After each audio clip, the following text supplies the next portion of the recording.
प्रधानमंत्री नरेंद्र मोदी जी के नेतृत्व में मंत्रिमंडल में मेरे सहयोगी आदरणीय गिरिराज सिंह जी, बिहार के उप मुख्यमंत्री आदरणीय विजय सिन्हा जी, आदरणीय सुरेंद्र मेहता जी, राजकुमार सिंह जी, कुंदन कुमार जी, सर्वेश कुमार जी, रजनीश कुमार जी, राजीव वर्मा जी, रुदल राय जी, प्रेम पासवान जी, अनिल सिंह जी, पीयूष कुमार जी, सुरेंद्र पासवान जी, श्रीमती इंदिरा देवी जी, राजकिशोर सिंह जी, मंच पर उपस्थित सभी सम्माननीय अतिथिगण और उपस्थित सभी भाई और बहनों, आप सबको याद होगा कि बिहार के रास्ते कैसे थे। हमारी सरकार 2014 में आई, मोदी जी देश के प्रधानमंत्री बने और मुझे ये रोड ट्रांसपोर्ट का डिपार्टमेंट मुझे संभालने का मौका मिला। और जब मैंने देखा तो बिहार और उत्तर प्रदेश की हालत बहुत ही खराब थी। गांव में जाने के लिए रोड नहीं थे, ट्रैफिक जाम होता था। यहां तो गंगा ने पूरे बिहार को डिवाइड कर दिया है, काफी दूरी से जाना पड़ता था। और तब हमारे सरकार ने यह निर्णय किया कि हम बिहार को और उत्तर प्रदेश को, ये जो पिछड़े हुए राज्य की बात हो रही है, उन राज्यों को हम विकास की ओर लेके जाएंगे। और मुझे आज इस बात की खुशी है कि कांग्रेस ने और लालू जी ने जो 60 साल में नहीं किया, वो 10 साल में कमाल हमने बिहार में करके दिखाया। आज करीब 80,000 करोड़ के ग्रीन एक्सप्रेस हाईवे बन रहे हैं। बिहार तेजी से बदल रहा है और केवल रोड नहीं बनते। आप याद रखिए, आपकी गरीबी, आपकी भूखमरी, आपकी बेरोजगारी अगर दूर करनी है तो सबसे पहले आपको क्या चाहिए? आपको अच्छे रोड चाहिए, पानी चाहिए, बिजली चाहिए और टेलीकम्युनिकेशन के साधन चाहिए। ये 4 चीजें जहां होती है वहां उद्योग और व्यापार बढ़ता है, और जहां उद्योग और व्यापार बढ़ता है वहीं रोजगार मिलता है। मैं हमारे ऑफिस में मैंने American president John F Kennedy ji का एक बहुत बड़ा ऐतिहासिक वाक्य लिख कर रखा है। उन्होंने क्या कहा था? उन्होंने कहा था कि American roads are not good because America is rich, but America is rich because American roads are good. उसका अर्थ ऐसा है कि अमेरिका धनवान है, इसके कारण अमेरिका के रास्ते अच्छे नहीं हुए, तो अमेरिका के रास्ते अच्छे हुए, इसके कारण अमेरिका धनवान हुई। गिरिराज जी हमारे जिस डिपार्टमेंट के मंत्री हैं, उन्होंने अनेक गांवों को मजबूत रोड से भी जोड़ने का काम किया।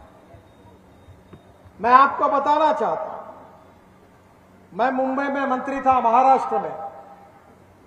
आप कभी मुंबई आओगे तो आपको देखने के लिए मिलेगा कि मैंने मुंबई में 55 उड्डान पुल बनाया। पहले देश का मुंबई पुणे एक्सप्रेस हाईवे बनाया, और समुद्र में जो आप टीवी पे देखते हो, वर्ली बांद्रा सी लिंक प्रोजेक्ट बनाने का सौभाग्य भी मुझे मिला। जब हमारी सरकार नहीं आई फिर से, तो अटल बिहारी वाजपेयी देश के प्रधानमंत्री थे। अटल बिहारी वाजपेयी जी ने मुझे बुलाया और मुझे कहा कि आपने शहरों में बहुत काम किया है, अब गांव को जोड़ने वाली योजना आप तैयार करो। मेरे अध्यक्षता में एक कमेटी तैयार हुई जिसमें रिजर्व बैंक के डिप्टी गवर्नर थे, नाबार्ड के चेयरमैन थे। 3-4 महीने हमने मेहनत की और बाद में एक रिपोर्ट तैयार करके मैंने अटल बिहारी वाजपेयी जी को सौंपा और 15 दिन के बाद लाल किले पर डॉक्टर अब्दुल कलाम साहब ने उस योजना की घोषणा की जिसका नाम प्रधानमंत्री ग्राम सड़क योजना है। और मैं आपको बताना चाहता हूं कि हिंदुस्तान में 6.5 लाख गांव है। इन 6.5 लाख गांवों में से 4.5 लाख गांवों को मजबूत रोड से जोड़ने का काम इस देश के इतिहास में किसी ने किया होगा तो अटल बिहारी वाजपेयी जी ने। और वही विरासत को लेकर आदरणीय गिरिराज जी मेरे बड़े प्रिय मित्र हैं। वो बड़े इनोवेटिव है। अलग अलग कल्पनाओं का उपयोग अपने डिपार्टमेंट में उन्होंने लगातार करके दिखाया। प्रधानमंत्री सड़क योजना में उन्होंने देश के लाखों गांव, गरीब मजदूर, किसान का कल्याण करने वाली इस योजना को बड़े यशस्वी रूप से उसका संचालन किया है। और मुझे विश्वास है ये देश बदल रहा है।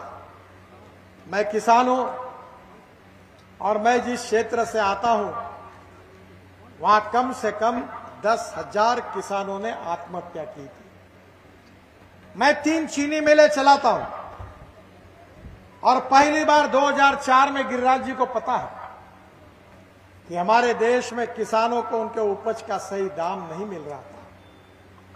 कपास सस्ता था, कपड़े महंगे थे, गेहूं सस्ता था, ब्रेड बिस्किट महंगे थे, संतरा सस्ता था, जूस महंगा था। किसानों के उपज को कोई कीमत नहीं थी। और उस समय अटल बिहारी वाजपेयी जी ने मुझे पेट्रोलियम मंत्री राम नाईक जी के साथ में ब्राजील भेजा और मैं ब्राजील गया था। और ब्राजील से आकर 2004 में मैंने ऐलान किया था कि इस देश का किसान अब केवल गेहूं, चावल, मक्का नहीं बनाएगा। इस देश का जवान, इस देश का किसान अब देश के लिए पेट्रोल डीजल का पर्याय देने वाला इथेनॉल बनाएगा। आपको खुशी होगी कि किसान केवल अन्नदाता नहीं है। हमारी सरकार की सोच को समझो और समझकर बात करो। हमने तय किया कि हमको गांव, गरीब मजदूर, किसान का कल्याण करना है। गांवों को सुखी, समृद्ध और संपन्न बनाना है। किसानों के फसल के सही दाम देना है और युवा लोगों के हाथों को काम देना है। और इसीलिए बहनों और भाइयों, अब किसान केवल अन्नदाता नहीं है, अब किसान ऊर्जादाता बन गया। ऊर्जादाता। ये गिरिराज जी की पूरी कॉन्स्टिट्यूंसी है ना, इसको जितनी बिजली लगती है उससे ज्यादा बिजली मैं जो किसानों के लिए शुगर फैक्ट्री चलाता हूं वो उतनी बिजली तैयार करते हैं। बिजली किसान 380 मेगावाट बिजली तैयार करते हैं। मुझे मालूम नहीं बिहार सरकार कितनी करती है, पता नहीं मुझे। एनटीपीसी की बिजली ज्यादा यूज करती है। हाँ, मेरे को मालूम है, पर एक समय आया था बिहार सरकार जितनी करती है उससे बराबर हम बिजली तैयार करते हैं। हाँ, और अब इसलिए हमने किसान को अन्नदाता से ऊर्जादाता बनाया। और वहां हम रुके नहीं, अब हमने किसान को ऊर्जादाता से ईंधन दाता बनाया। ये इथेनॉल हमने लाया। मेरे पास इनोवा की गाड़ी है, हाइड्रोजन पे चलने वाली गाड़ी है, इलेक्ट्रिक पर चलने वाली गाड़ी है और गिरिराज को सब गाड़ियों में मैंने घुमाया। अब हमारे देश में शुगर केन जूस से इथेनॉल बनता है, मक्के से इथेनॉल बनता है, ब्रोकन राइस से इथेनॉल बनता है। ये जो राइस स्ट्रॉ है जिसको हम परली कहते हैं उससे इथेनॉल बनता है, बांबू से इथेनॉल बनता है। हमारे देश में 16 लाख करोड़ रुपए देश के बाहर जाते हैं और हम खाड़ी देशों से पेट्रोल डीजल आयात करते हैं।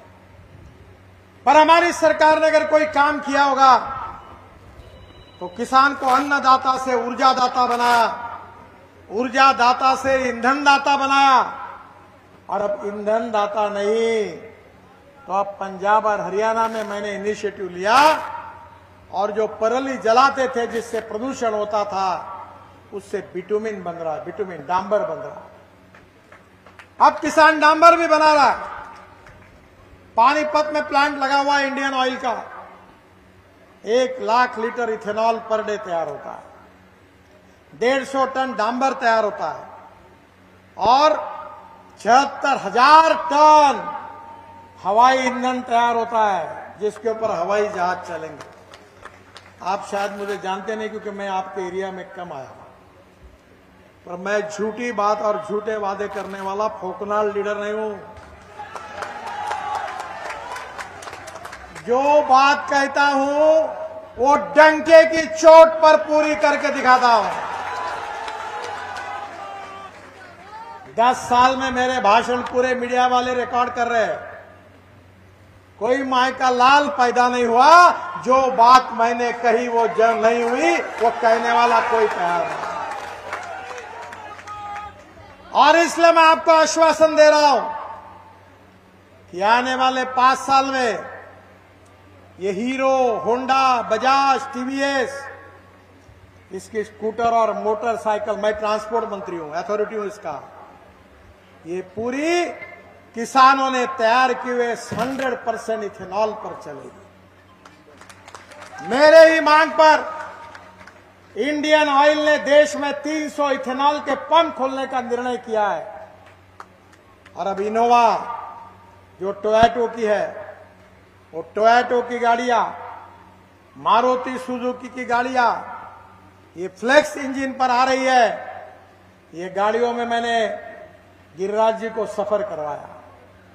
ये गाड़ी में पेट्रोल का रेट है 120 रुपए लीटर, इथेनॉल का रेट है 60 रुपए लीटर।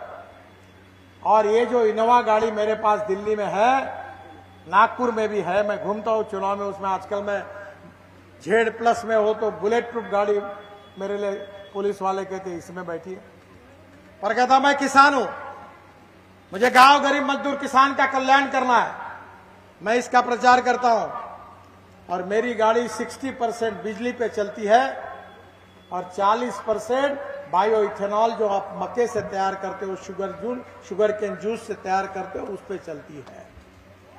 अगर आज मैं आपको सवाल पूछना चाहता हूं कि अगर आपके यहां मक्का लगाते हो, चावल लगाते हो, और अगर इससे पेट्रोल बनेगा, इथेनॉल बनेगा, तो इसके भाव बढ़ेंगे, तो फायदा किसको होगा? मैं 10 साल से जब जब बिहार आता था तब तब नीतीश कुमार जी को, इनको सबको कहता था कि मक्के से इथेनॉल शुरू करो, ब्रोकन राइस से इथेनॉल शुरू करो। और मुझे खुशी है कि आज बिहार में भी प्रोजेक्ट शुरू हो रहा है, और वो दिन अब बेगूसराय में, यहां भी प्रोजेक्ट शुरू हो रहा है। और मैं आपको बताता हूं कि स्पाइस जेट का विमान देहरादून से दिल्ली किसानों ने तैयार किए हुए इथेनॉल से bio aviation fuel, sustainable aviation fuel, जिसका मतलब है हवाई ईंधन, वो किसानों ने तैयार किया। उसके ऊपर स्पाइस जेट का विमान देहरादून से दिल्ली तक यशस्वी रूप से आया, मैंने उसका स्वागत किया। अब टाटा का एयर एशिया का विमान भी, वो भी चला, और अब बेगूसराय में इथेनॉल तैयार होगा, हो रहा है। अब आगे इसमें से हवाई जहाज भी चलेंगे, कार भी चलेगी, स्कूटर भी चलेगी, मोटरसाइकिल भी चलेगी, प्रदूषण भी कम होगा, आयात भी कम होगी, और किसानों को फसल के सही दाम मिलेंगे, और गांव के जवान लोगों के हाथों को काम मिलेगा। मक्के का कीमत दुगना हो गया। हाँ, मक्के का जी 12 रुपये था, 19 में, अभी 22 है। देखो, मक्के की कीमत बढ़ गई। अगर मक्का खरीदने वाली इथेनॉल की फैक्ट्री नहीं होती तो क्या होता? ये क्यों नहीं किया कांग्रेस वालों ने? कांग्रेस और इतने दिनों में शासन था ब्राजील में, 1954 से लेकर इथेनॉल चल रहा है। क्यों नहीं लाया उसको? इंपोर्ट करते रहे गैस को, पेट्रोल को, डीजल को। महंगा पेट्रोल डीजल आप खरीदते, मिट्टी का तेल खरीदते। ये मिट्टी के तेल की जरूरत ही क्या है? कोई जरूरत नहीं है। पर यह क्रांति अगर किसी ने की तो मोदी जी के नेतृत्व में जो हमारी सरकार आई उसने की। अब केवल इसके ऊपर हम रुके नहीं है। अब इसके लिए गिरिराज जी को पता है कि पानी से हाइड्रोजन निकालकर अब हमने गाड़ियां लाई है। मेरे पास हाइड्रोजन पे चलने वाली गाड़ी है, उसका नाम है मिराई। मिराई जापानी वर्ड है। मिराई का अर्थ होता है भविष्य। हमारा भविष्य का फ्यूल है हाइड्रोजन, और मैंने हाइड्रोजन की गाड़ी मेरे पास है जिसके ऊपर भी गिरिराज जी ने चक्कर लगाया है। मैं झूठ नहीं बताता। ये सब होने वाला है। गांव में जो अंधेरा है, गरीबी, भूखमरी, बेरोजगारी का, वो छटेगा। गांव का विकास होगा। गांव में अच्छे रोड होंगे। गांव में किसानों को उसके फसल के सही दाम होंगे। गांव के युवाओं के हाथों को काम होगा। केवल स्मार्ट शहर नहीं तो स्मार्ट देहात भी बनेंगे और आपका जीवन सुसह्य होगा। ये हमारा सपना है। हम राजनीति में मंत्री और सांसद बनने के लिए नहीं आए। हमको समाज बदलना है। मैं तो 1975 में मैट्रिक की परीक्षा पास करने के लिए मेरी एग्जाम थी। जयप्रकाश जी का आंदोलन शुरू हो गया। मैंने अपने शिक्षा की तरफ ध्यान नहीं दिया और पूरी तरह आंदोलन में शरीक हो गया। जब इंजीनियरिंग कॉलेज की एडमिशन हुई तब मुझे एडमिशन नहीं मिली, क्योंकि मेरे को 49.26% मार्क मिले। 50% के ऊपर मार्क होते साइंस ग्रुप में, तभी इंजीनियरिंग को एडमिशन मिलती और मैं इंजीनियर नहीं बन पाया। पर बहनों और भाइयों, मैं समग्र क्रांति की जो बात जयप्रकाश जी ने की थी, वही बात को लेकर politics is the instrument of socio economic reform, इस बात पे विश्वास रखकर राजनीति में काम कर रहा हूं। मुझे कोई दुख नहीं है, मुझे इंजीनियरिंग बनने का सौभाग्य नहीं मिला, पर आज मेरे डिपार्टमेंट में 7 वर्ल्ड रिकॉर्ड बने, 7। और आपको शायद मालूम नहीं होगा, मुझे 9 डॉक्टरेट्स मिली है, डिलिट्स, बड़े बड़े यूनिवर्सिटी की। और हम देश के लिए काम करना चाहते हैं। हम गांव गरीब मजदूर किसान के लिए काम करना चाहते हैं। या कम्युनिस्ट पार्टी खड़ी है, इन्होंने, इनका क्या हुआ? मुझे आपको बताने में, बड़ा देश का इतिहास बताने में खुशी हो रही है। 1947 में 3 विचार प्रवाह थे। एक कम्युनिस्ट विचारधारा थी, सीपीआई और सीपीएम 2 पार्टियां चलाती थी। देश के मजदूर एक हो, लाल झंडा लेके नाचते थे। फिर मैं जब बीजेपी का अध्यक्ष बना तो मुझे चाइना के कम्युनिस्ट पार्टी के अध्यक्ष ने और प्रधानमंत्री जी ने चाइना बुलाया। मैं भारतीय जनता पार्टी के डेलीगेशन को लेकर चीन पहुंचा। जब मैं शंघाई गया तो वहां जो मंगोलियन वंश के चाइनीज थे वर्ल्ड में, उन्होंने प्राइवेट पब्लिक इन्वेस्टमेंट लाकर चाइना का मॉडल बनाया जो कम्युनिस्ट पार्टी के विचारों के खिलाफ था। तब मैंने उनको पूछा, आप कैसे कम्युनिस्ट हो? केवल लाल झंडा है, बाकी आपने सब बातें छोड़ दी। उन्होंने कहा, देश के हित में जो होगा वो हम करेंगे। आज सीपीएम और सीपीआई का बैंड बाजा बज गया। पूरे देश में, वर्ल्ड में यह पार्टियां खत्म हो गई। आपको आश्चर्य होगा, आपको मौका मिलेगा तो हंगेरी नाम का देश है, उसमें जाइए। एक बूढ़ा पेश करके उनकी राजधानी है, कैपिटल, वहां एक बहुत बड़ा बगीचा है और गार्डन के एक कोने में 25-30 मूर्तियां एक कोने में डाल के रखी है, लेनिन, मार्क्स सबकी, और पानी बरसता है उसके ऊपर। मैंने पूछा ये कैसी आई? बोले कम्युनिस्ट पार्टी के प्रति लोगों का उद्रेक हुआ और चीड़ के कारण उन्होंने पूरे चौराहे पर खड़ी मूर्तियों को उखाड़ कर फेंक दिया। अब वो कोने में रखी है, उसके लिए आज लोग इनकी कोई पूजा तो छोड़ दो, पसंद भी नहीं करता, क्योंकि उसके कारण हमारे देश की बर्बादी हुई। फिर समाजवादी आए। जॉर्ज फर्नांडिस साहब को मुंबई में आते थे, मेरे ऊपर बहुत प्रेम करते थे, मैं उनको बहुत मानता हूं। अटल बिहारी वाजपेयी और जॉर्ज साहब को मैं अपने जीवन का आइकॉन मानता हूं। उनकी समाजवादी पार्टी थी, उसमें मधु दंडवत थे, मधु लिमय थे, बड़े बड़े लोग थे, बहुत विद्वान थे।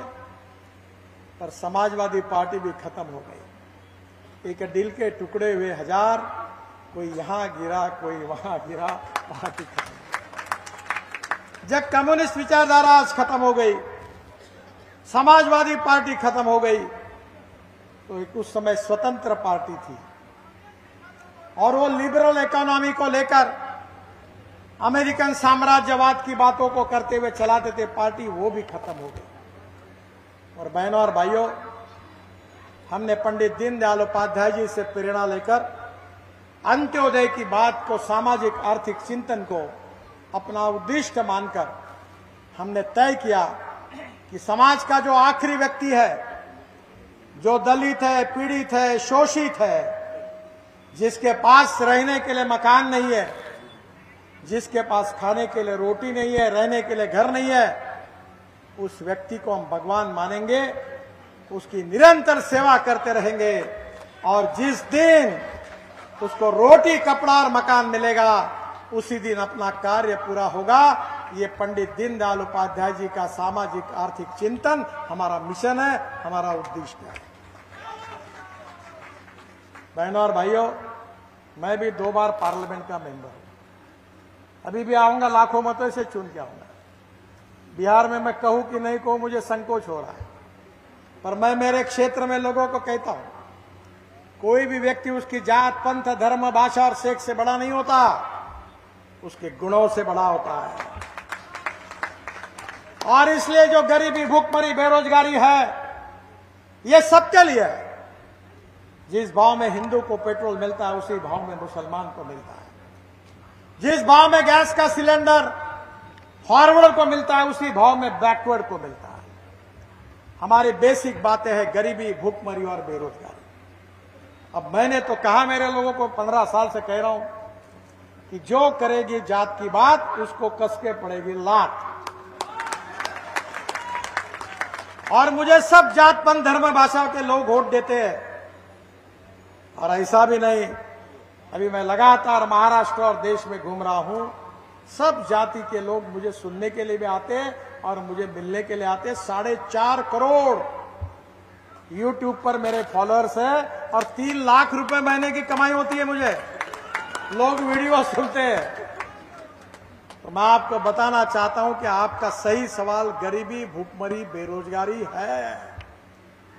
पढ़िए, अच्छी शिक्षा प्राप्त करिए, अच्छा उत्पादन कृषि में बढ़ाइए, कृषि माल कर प्रक्रिया करने वाले उद्योग शुरू करिए। 24 घंटे बिजली चाहिए, पीने का पानी चाहिए, गरीब को मकान चाहिए। मैंने ये सब करके दिखाया। गिरिराज जी आए मेरे पास, मैंने मेरे क्षेत्र में 15,000 युवाओं को रोजगार दिया, उसमें से 200 भी मेरे जात के नहीं है।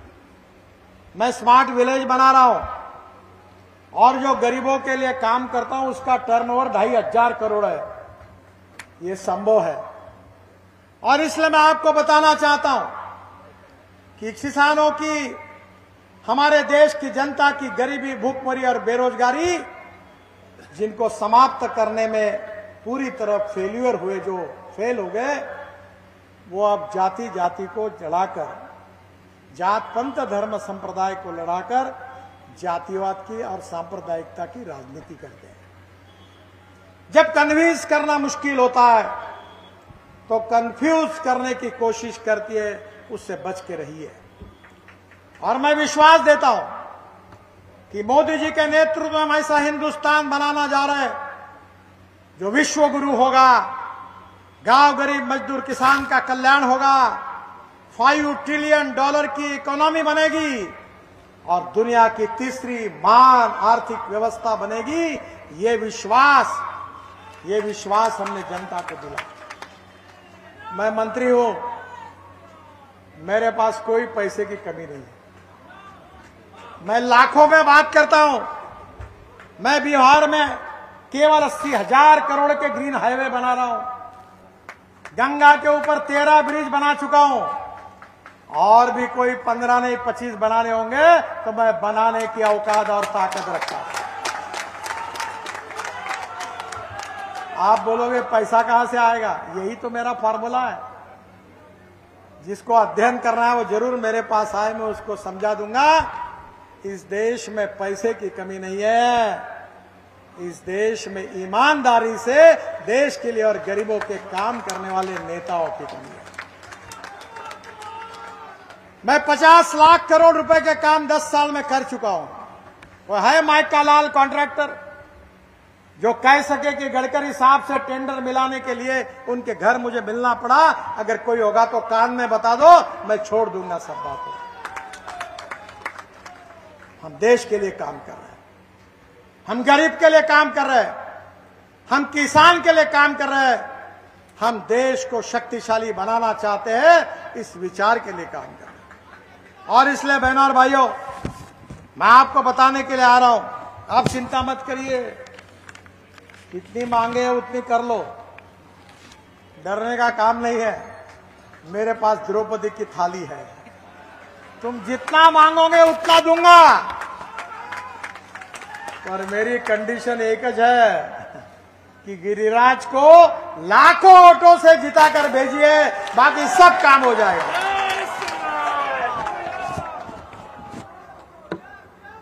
गिरिराज जी ने मेरे पास मांग की थी बेगूसराय के मटिहानी शामो को जोड़ने के लिए 4,400 करोड़ की लागत से 28 किलोमीटर 6 लेन परियोजना गंगा नदी पर 6 लेन ब्रिज का निर्माण कराया जा रहा है। निश्चित रूप से होगा।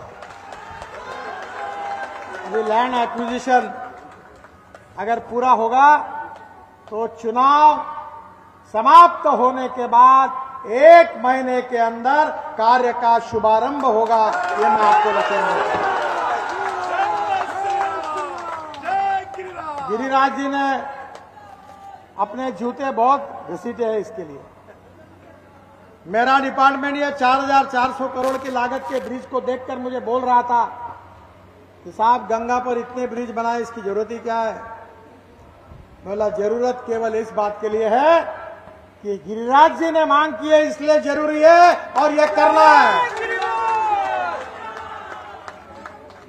तो ये ब्रिज तो हो जाएगा और ये ब्रिज बनने के बाद बिहार में से उड़ीसा, झारखंड, पश्चिम बंगाल दूरी 75 किलोमीटर कम हो जाएगी। फिर एक एलिवेटेड रोड का निर्माण जिसकी मांग गिरिराज जी ने की थी, कापसिया चौक से बेगूसराय जेल क्षेत्र तक 256 करोड़ की लागत से 4 किलोमीटर 4 लेन एलिवेटेड रोड निर्माण कराया जा रहा है। पर यहां मैं आपको बताना चाहता हूं कि NH-31 में जो बिहड़ है उसमें भी एलिवेटेड रोड बनेगा और जिसको बदलने के कारण मैं 200 करोड़ ज्यादा खर्चा करूंगा, वो भी मैंने मंजूर करके रखा। बेगूसराय में रेलवे ओवरब्रिज, बरौनी जंक्शन में 35 करोड़ की लागत से ROB का भी निर्माण, जिसमें थर्मल प्लांट और फर्टिलाइजर प्लांट की कनेक्टिविटी में सुधार हो जाएगा। मोकामा में गंगा पर ब्रिज निर्माण, फिर मेरे डिपार्टमेंट ने वही बात कही। मैंने कहा गिरिराज जी ने मांग की है, मोकामा में ओटा से सिमरिया के बीच 1161 करोड़ की लागत से 1 किलोमीटर लंबा गंगा पर रेल सड़क पुल का और अप्रोच रोड का निर्माण भी हो रहा है। ब्रिज के दोनों तरफ 8.5 किलोमीटर 4 लेन सड़क का भी निर्माण किया जा रहा है और इस ब्रिज बनने से सिमरिया, बेगूसराय, इसमें कनेक्टिविटी में काफी सुधार हो जाएगा। मुंगेर में गंगा नदी पर रेल रोड ब्रिज का निर्माण, हमारे गंगा पर बने rail road bridge Shri Krishna Setu के साथ 14.5 किलोमीटर के अप्रोच रोड का निर्माण होने से खड़गिया बेगूसराय जाने आने की बहुत सुविधा होगी। उत्तर बिहार से मुंगेर आने जाने वालों को 70 किलोमीटर की चक्कर काटकर मोकामा से राजेंद्र पुल तक, ये जो 75 किलोमीटर दूर भागलपुर के विक्रमशील पुल का विकल्प भी चुनना पड़ता था, अब पुल बनने से आवागमन आसान हो जाएगा। मुंगेर खगड़िया के बीच 100 किलोमीटर की दूरी कम होगी, 3 घंटे का समय बचकर वह मुंगेर बेगूसराय 20 किलोमीटर की दूरी और कम हो जाएगी। मेरे पास बोलने के लिए बहुत है, पर आज दिल्ली में मेरी और 2 सभाओं में मुझे जाना है। मैं जब गंगा का मंत्री था तो मैंने जलमार्ग बनाया, और जलमार्ग तो बनाया, और उसके साथ बेगूसराय में और मुंगेर में मैंने ईटीपी दिया, उसके लिए 500 करोड़ रुपए दिए। दोनों शहर के अंदर के ड्रेनेज लाइन को मेरे डिपार्टमेंट से मैंने उस समय पैसा दिया, और ये भी काम उस समय किया। रक्सौल से हल्दिया तक 35,000 करोड़ की लागत से 700 किलोमीटर ग्रीन फील्ड, यानी एकदम खेत से नया रोड बन रहा है। बिहार में 18,000 करोड़ की लागत से 370 किलोमीटर का काम है, जो बिहार से रक्सौल, पूर्व चंपारण, शिवार, मुजफ्फरपुर, वैशाली, समस्तीपुर, बेगूसराय, पटना, लखीसराय को होकर जाएगा। ये भी रोड बन रहा है, और ग्रीन एक्सप्रेस हाईवे बन रहे हैं। और ये सब बनने और बन रहे हैं, इसका श्रेय मुझे नहीं है, इसका श्रेय गिरिराज जी को भी नहीं है, इसका श्रेय नरेंद्र भाई को भी नहीं है। इसका श्रेय अगर से किसी को है तो मेरे सामने बैठी हुई बेगूसराय की जनता को है। अगर आप गिरिराज को चुनकर नहीं देते, मोदी जी देश के प्रधानमंत्री नहीं बनते, तो मैं रोड का मंत्री कहां से बनता, और अगर मैं नहीं बनता तो ये काम कैसे होता। ये आपके कारण हुआ है, और इसलिए आपका आशीर्वाद, आपकी शुभकामनाएं गिरिराज जी के साथ रखिए। पिछले बार जो मार्जिन थी उससे और ज्यादा मार्जिन से उनको जिताइए, लोकसभा में भेजिए, फिर से एक बार मोदी जी के नेतृत्व में काम करने का मौका उनको दीजिए। वो केवल बेगूसराय की नहीं तो बिहार की तस्वीर बदलने का काम करेंगे, और उनके साथ डबल इंजन होगा।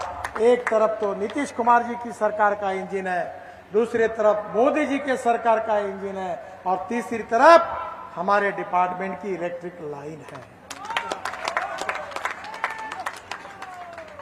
और इसीलिए मैं आपसे अनुरोध करता हूं कि बहुत ही ईमानदार, लोगों के लिए समर्पित भाव से काम करने वाला, इनोवेटिव दृष्टिकोण रखने वाला, नए नए प्रयोगशीलता का उपयोग करने वाला बहुत दमदार ऐसा नेता है।